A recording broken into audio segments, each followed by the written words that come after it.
The world has changed, the economy has changed, technology has changed, education has changed. Today, in many respects, a college degree is the equivalent of what a high school degree was 50 years ago.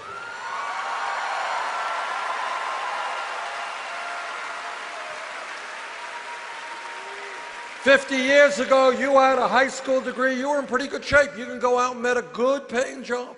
But that world has changed, and that is why I believe that when we talk about public education today, we must talk about tuition-free public colleges and universities.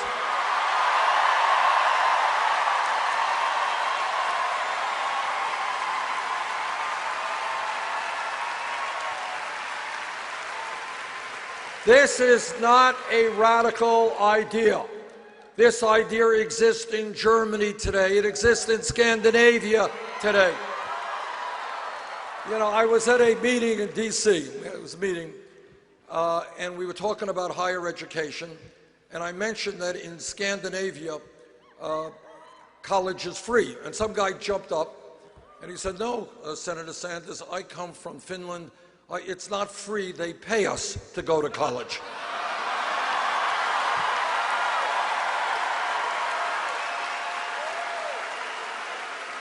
So what we have got to recognize is our young people are the future of this country.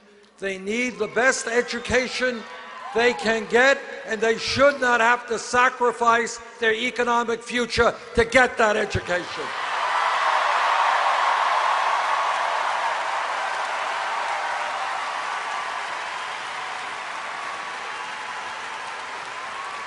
Second of all, right now, in America, millions of people are struggling with outrageously high levels of student debt today. What I believe is that we must give those people the opportunity to refinance that student debt at the lowest interest rates they can find.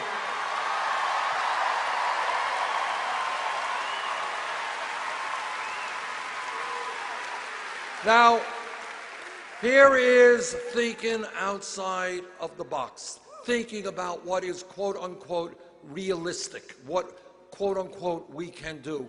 All of you know back in 2008, as a result of the greed and recklessness and illegal behavior of Wall Street, this country was driven into the worst economic downturn since the Great Depression.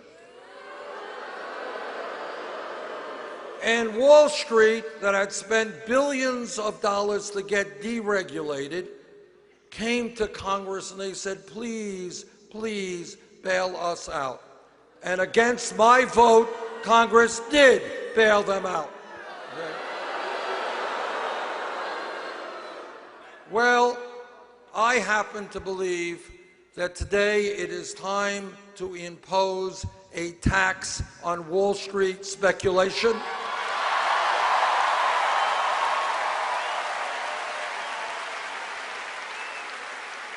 A tax that would bring in more than enough revenue to make public colleges and universities tuition-free and significantly reduce student debt.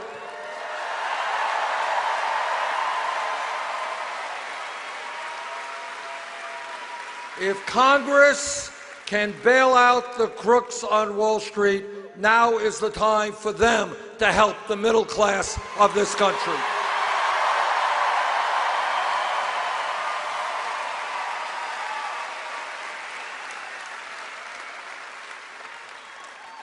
I am a member of the U.S. Senate Committee on the Environment. I have talked to scientists all over the world. The debate is over. Climate change is real.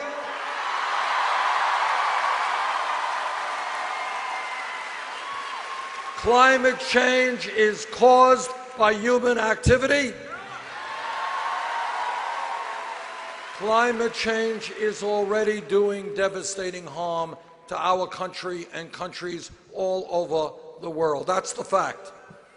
In my view, we have a moral responsibility to leave this planet to our children and grandchildren in a way that is healthy and habitable.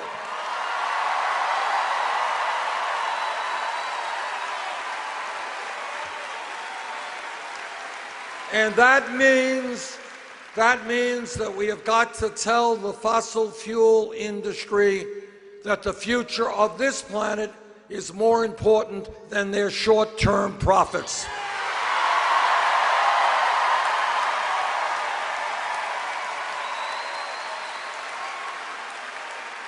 And that means that the United States has got to lead the world, working with China, working with Russia, working with India, in transforming our energy system away from fossil fuel to energy efficiency and sustainable energy.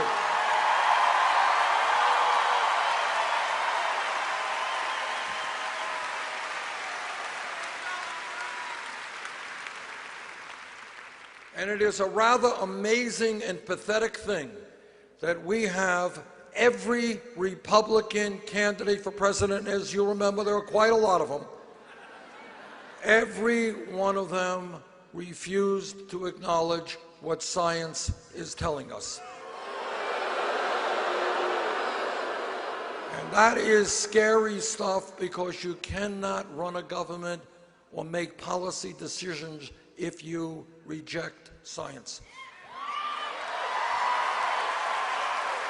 And let me tell you why Republicans refuse to acknowledge the reality and the danger of climate change. And that is that if they came before you, one of these candidates came before you and said, you know, climate change is real, we got to do something about it, on that day, they would lose their campaign funding from the Koch brothers and the fossil fuel industry.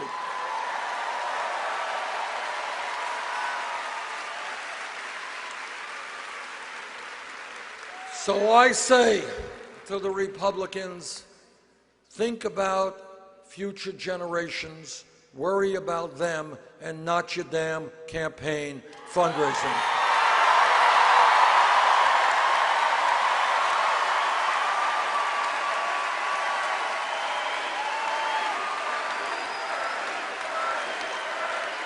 Now, while we're on the subject of Republicans, let me mention that Republicans go all over this country talking about family values. They just love families.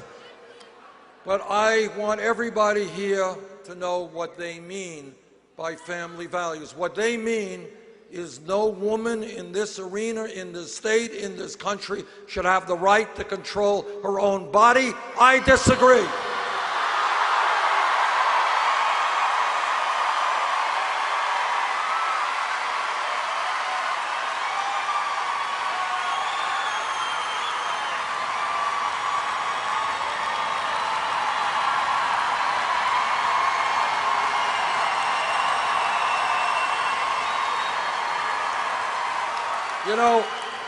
You know, I will not shock anybody here to tell you that in politics today there is a lot of hypocrisy.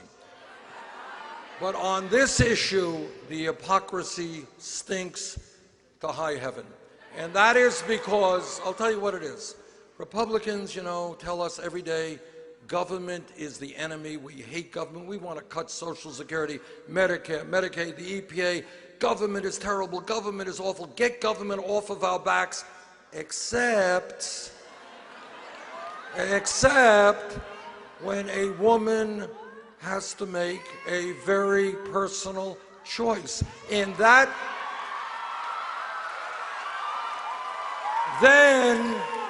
then they love government, and they want the federal government and the state government and the local government to tell every woman in America what she should do with her own body.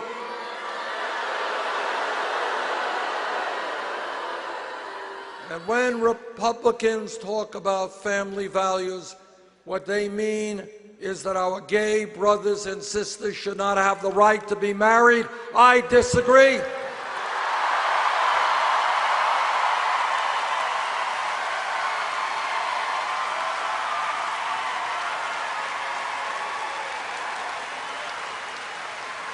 Now, thinking outside of the box, thinking beyond where CNN and CBS and ABC want you to think, ask yourself this question: how does it happen that every major country on earth, Germany, France, the UK, Holland, Scandinavia, Italy, Canada, every country guarantees health care to all of their people?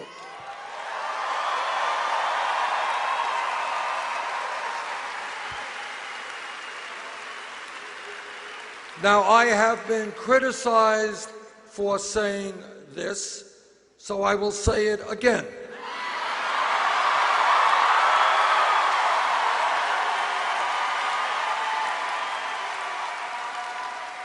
I believe that health care is a right of all people, not a privilege.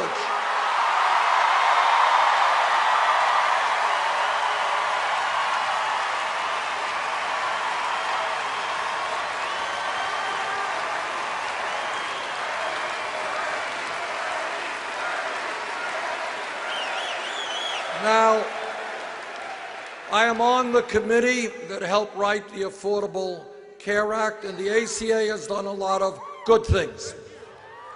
We have done away with this obscenity of pre-existing conditions. 17 million Americans now have some health insurance who previously did not. We have ended discrimination against women who were paying higher premiums because they were women. But while we have made progress, it is clear to me, and I think most Americans, that much more needs to be done.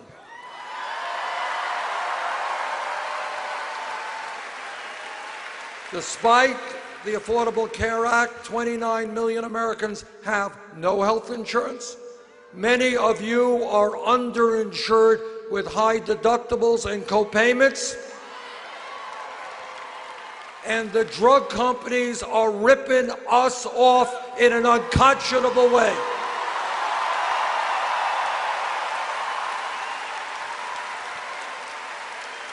We pay by far, not even close, the highest prices in the world for prescription drugs. People in America are dying because they cannot afford the drugs they need.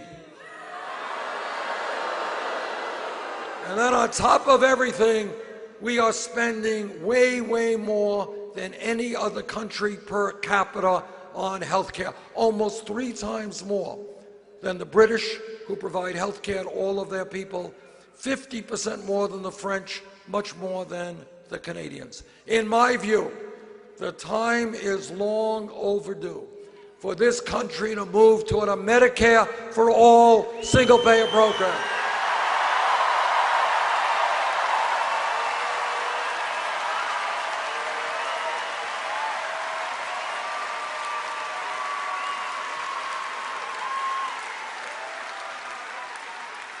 Now, everybody here understands one very important historical principle, and that is, in the history of our country, change has never taken place from the top on down. It is always from the bottom on up.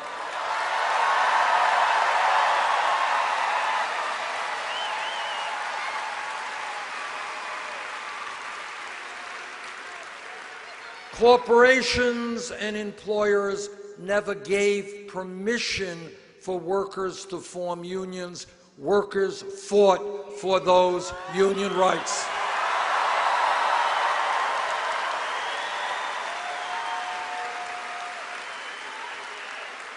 For a very long time, millions of African Americans and their white allies at the grassroots level stood and fought and were beaten and went to jail and sometimes died to say that in America, racism and bigotry and segregation are not acceptable.